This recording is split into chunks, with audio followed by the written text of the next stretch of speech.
श्री कृष्णाय वासुदेवाय हरे परमात्मने प्रतः क्लेशनाशाय गोविंदाय नमो नमः। पापमोचनी एकादशी का व्रत जो भी भक्तजन धारण करते हैं उनके जीवन में समस्त प्रकार के रोग कष्ट दूर हो जाते हैं।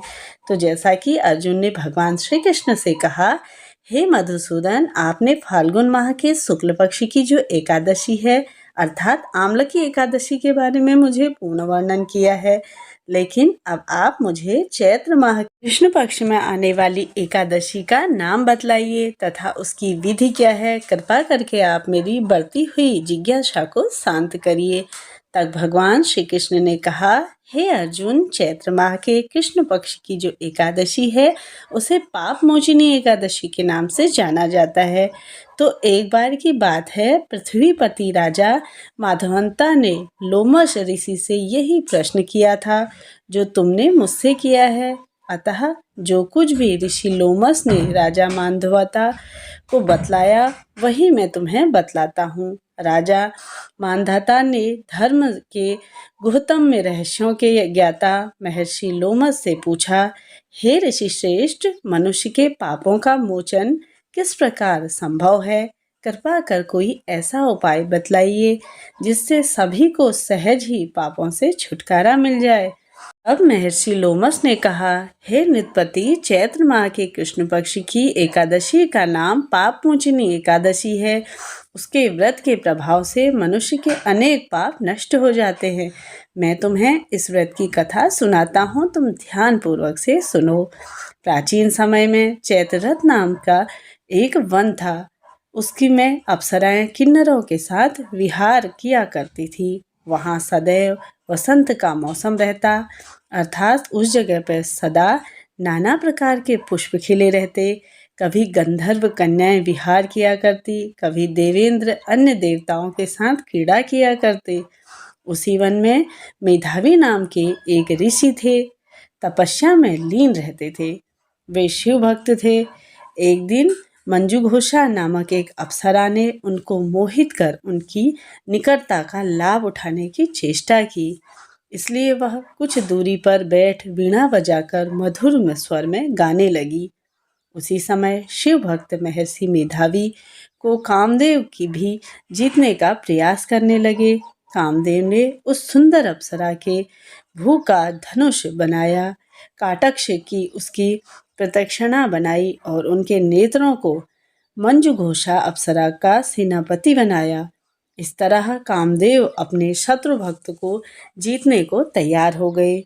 उसी समय महर्षि मेधावी भी युवावस्था में थे और काफी हष्ट पुष्ट थे। उन्होंने यज्ञोपवीत तथा दंड धारण किया हुआ वे दूसरे कामदेव के समान प्रतीत हो रहे थे। उस मुनि को देखकर कामदेव के वश में हुई मंजुघोषा ने धीरे धीरे मधुर वाणी से वीणा बजाना शुरू किया।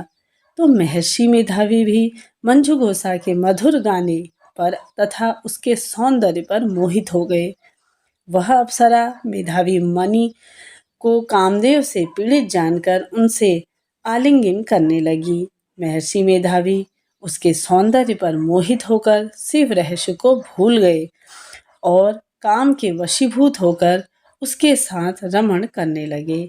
काम के वशीभूत होने के कारण मुनि को उस समय दिन रात का कुछ भी ज्ञात नहीं था और काफी समय तक वे रमण करते रहे।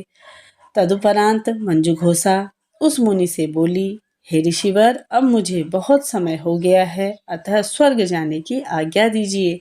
अप्सरा की बात सुनकर ऋषि ने कहा, हे मोहिनी, संध्या को तो आई हो, प्रातः काल को चली जाना। ऋषि के ऐसे वचनों को सुनकर अप्सरा उसके साथ रमण करने लगी। इसी प्रकार दोनों ने साथ साथ बहुत समय बिताया। मंजुघोषा ने एक दिन ऋषि से कहा, हे विप्र, अब मुझे स्वर्ग जाने की आज्ञा दीजिए। मुनि ने इस बार भी वही कहा, हे रूपसी, अभी ज्यादा समय व्यतीत नहीं हुआ है, कुछ समय और ठहरो। मुनि की बात सुन अप्सरा ने कहा, हे ऋषिवर, आपकी रात तो बहुत लंबी है, आप स्वयं ही सोचिए कि मुझे आपके पास आए कितना समय हो गया। अब और ज्यादा समय नहीं ठहरना, क्योंकि यह अब मुझे उचित नहीं लग रहा। अप्सरा की बात सुन मुनि को समय का बोध हुआ और वह गंभीरता पूर्वक विचार करने लगे। जब उन्हें समय का ज्ञान हुआ कि उन्हें रमण करते 57 यानी कि 57 वर्ष व्यतीत हो चुके थे, तो वह अप्सरा को वह काल का रूप समझने लगे। इतना ही नहीं, ज्यादा समय भोग विलास में व्यर्थ चला जाने पर उन्हें बड़ा ही क्रोध आया।